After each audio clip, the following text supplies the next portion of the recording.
أعوذ بالله من الشيطان الرجيم.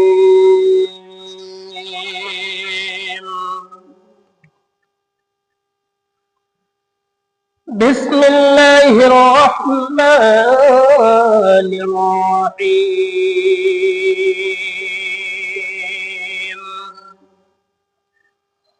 أفمن شرح الله صدره للإسلام فهو على نور من ربه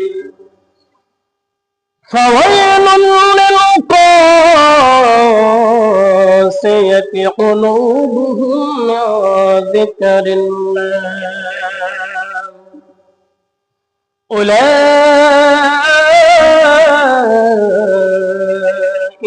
في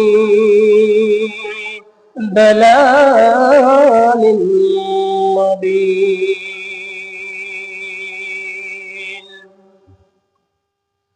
صدق الله المولانا العظيم.